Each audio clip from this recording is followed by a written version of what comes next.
बिस्मिल्लाहिर्रहमानिर्रहीम अस्सलाम वालेकुम। कैसे हैं आप लोग देख रहे हैं मेरा YouTube channel SR trading club. आज का हमारा टॉपिक है गोल्ड के डेली एनालिसिस। तो चलते हैं गोल्ड के एनालिसिस करते हैं। सबसे पहले देख लेते हैं कि ऐसी कौन कौन सी फंडामेंटल इंपॉर्टेंट न्यूज़ हैं जो आज मार्केट को बहुत ज़्यादा वोलेटाइल कर सकती हैं। अगर हम लोग न्यूज़ के हवाले से बात करें तो आज हमारे पास पाकिस्तानी टाइम के मुताबिक जो है वो 5:30 बजे बहुत इंपॉर्टेंट डाटा है, कोर पीपीआई का डाटा है, उसके साथ हमारे पास जो है वो अनएम्प्लॉयमेंट का डाटा है। अगर थोड़ा सा डाटा को मैं यहाँ पे एक्सप्लेन करता चलूँ यहाँ पे तो यहाँ पे आप लोगों को एक चीज़ समझनी है कि अगर प्रीवियसली अनएम्प्लॉयमेंट के डाटा के हवाले से बात करें तो वो 229 के आया था, ठीक है, और अभी जो फोरकास्ट किया जा रहा है वो 225 के किया जा रहा है। अगर अनएम्प्लॉयमेंट का डाटा फिगर जो है वो कम होते हैं तो वो इसके लिए पॉजिटिव साइन होता है। तो यहाँ पे डाटा जो है वो आपको पॉजिटिव ही शो करवा रहे हैं।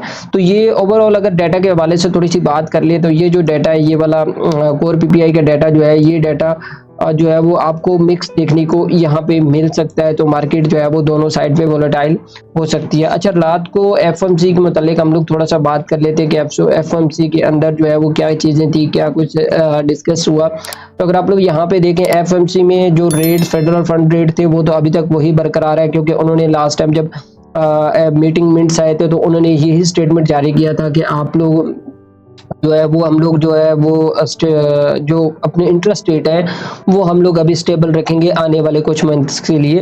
तो मे भी पॉसिबल है कि आपको 2 से 3 मंथ के अंदर जो है वो यही रेट देखने को मिले और मार्केट जो है वो आपको एक रेंज बाउंड की सिचुएशन में मिले।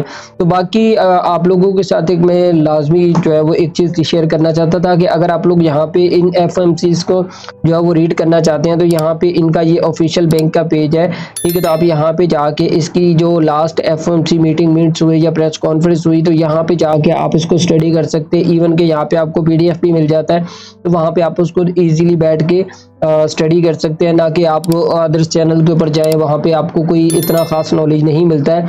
आप लोग कोशिश किया करें कि जिसके मुतालिक नॉलेज आपको चाहिए हो आप उसकी उनकी वेबसाइट पे चले जाएं, वहाँ पे उनके पास जो है वो सारी चीज़ें अवेलेबल होती हैं। तो वो ये बैंक की वेबसाइट है, तो यहाँ पे आपको सारी चीज़ें जो एफएमसी के मुतालिक वो क्या करना चाह रहे हैं, इंटरेस्ट रेट के मुतालिक क्या करना चाह रहे हैं, ईच एंड एवरीथिंग सब कुछ आपके सामने होता है। तो यहाँ पे आप इसको जो है वो स्टडी करके काफ़ी हद तक चीज़ें जो है वो समझ सकते हैं। तो चलते हैं अपने टेक्निकल चार्ट के ऊपर। टेक्निकल चार्ट के ऊपर देखते हैं कि गोल्ड में आज क्या सेटअप प्रोवाइड कर रहा है। हम लोग थोड़ा सा गोल्ड के टेक्निकल चार्ट के हवाले से बात कर लेते हैं कि आज हमारे पास गोल्ड जो है वो क्या सेटअप हमें दे रहा है, हमें गोल्ड में किस तरीके से ट्रेड करनी है और किस तरीके से हमें जो है वो इससे प्रॉफिट बनाना है। तो हम लोग थोड़ा सा प्रीवियसली मूव को डिस्कस कर लेते हैं। ये मूव तो आप लोगों को पता है कि जब एनएफपी का ड्रॉप हुआ आया तो उसके ऊपर भी मैंने एक प्रॉपर आप लोगों को वीडियो बना के बताया कि आपने किस तरीके से जो है वो इसके अंदर जो है वो ट्रेड करना है। अभी क्या हो सकता है करंट सिचुएशन के ऊपर कि मार्केट ने जो क्या किया कि कल भी मार्केट ने इस एरिया के अंदर से जो है वो एक ब्रेकआउट किया, लेकिन उसके बाद दोबारा जो है वो ब्रेक इन कर दिया। अभी क्या हो सकता है कि मार्केट ने ये वाला जो एरिया है ये एक सपोर्ट एरिया जहाँ पे एक कंसीडर कर दिया। इस एरिया के अंदर मार्केट जब तक ये वाला जो एरिया है ये ब्रेक नहीं कर लेती तो तब तक मार्केट जो है वो आपको डाउन साइड पे देखने को नहीं मिलेगा। और आपके पास जो अब तक का जो करंट रेजिस्टेंस एरिया है वो ये वाला एरिया है। अगर तो मार्केट ये वाली जो कैंडल है, मैं आप लोगों को वाज़ा कर देता हूँ कि अगर ये वाली कैंडल 23-17 के ऊपर जाके क्लोज हो जाती है तो फिर आप यहाँ से एक बाय का रिस्क ले सकते हो। फिर आपकी मार्केट दोबारा से जो है वो आपको 23-39 तक देखने को मिल सकती है। अगर तो मार्केट ये वाला जो लेवल है, ये जो लेवल मैंने अभी आपको लगा के दिखाया है, तो यहाँ से अगर आपको डाउन साइड पे मार्केट देखने को मिलती है तो फिर मार्केट के हाई प्रोबेबिलिटी चांसेस है कि मार्केट आपको दोबारा से जो है वो 2286 के नज़दीक आए। यहाँ पे आपको कोई एविडेंस चाहिए, यहाँ पे अगर आपको डबल टॉप या डबल बॉटम का एविडेंस मिल जाता है, जैसे ये वाला एविडेंस था तो यहाँ से आपने बाय किया, तो इस तरीके से अगर कोई एविडेंस मिल जाता है तो फिर आप दोबारा से इसके ऊपर बाय का रिस्क ले सकते हैं। पहला टीपी जो है वो आपका 23.6 होना चाहिए और सेकंड टीपी जो है वो आपका जो मैंने आपको ऊपर का रेजिस्टेंस लेवल बताया।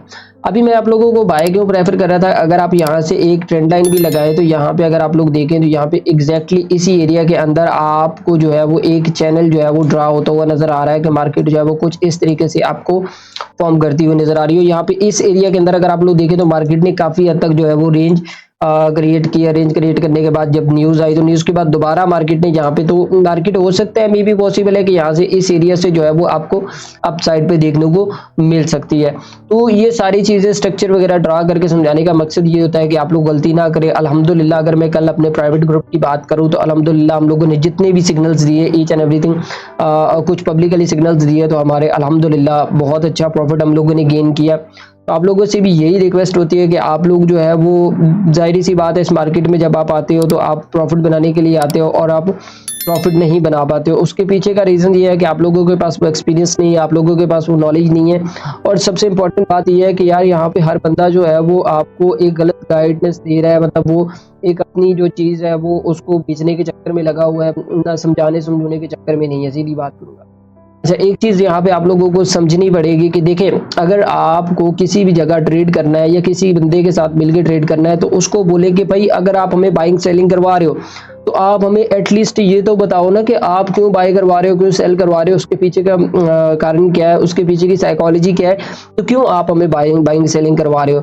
तो यहाँ पे मैंने काफ़ी ज़्यादा, मुझे स्क्रीनशॉट्स आते हैं तो मुझे वो चीज़ें देखने को मिलती हैं कि यार आप, सर हमारा इतना लॉस हो गया, हम लोगों ने ये सिग्नल ग्रुप ज्वाइन किया, ये कर लिया, वो कर लिया।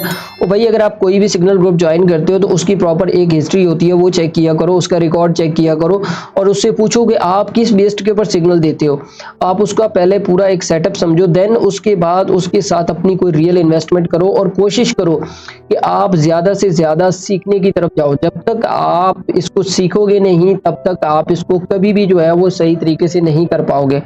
बाकी तमाम भाइयों से यही रिक्वेस्ट होती है कि आप लोग इसको सीखें, सीख के करें, अच्छे लोगों के साथ काम करें। तो बाकी एक और चीज़ भी मैं आप लोगों के साथ डिस्कस करना चाहता था कि ये जो मैंने आपको ये जो लेवल्स बताए हैं तो आपने इनको लाजमी फॉलो करना है। अनएम्प्लॉयमेंट के ऊपर मे भी पॉसिबल है कि मार्केट आपको 22-86 के ऊपर देखने को मिल सकती है, तो वहाँ से आप जो है दोबारा इसको बाय कर सकते हैं। तो बाकी आई थिंक मेरे ख्याल में आपको सेटअप आज का समझ आ गया होगा। बाकी जो बात मैंने आपसे की है वो भी आपको आई थिंक समझ आ गई होगी। तो कोशिश किया करें कि ऐसे पर्सन्स के साथ काम करें जो जेन्युइनली ट्रेडर्स हैं, जो जेन्युइनली इस मार्केट से भावनाओं रखते हैं, तो उन लोगों के साथ काम करें। बाकी दुआओं में याद रखिएगा, मिलते हैं कल के वीडियो के अंदर। अल्लाह हाफिज़।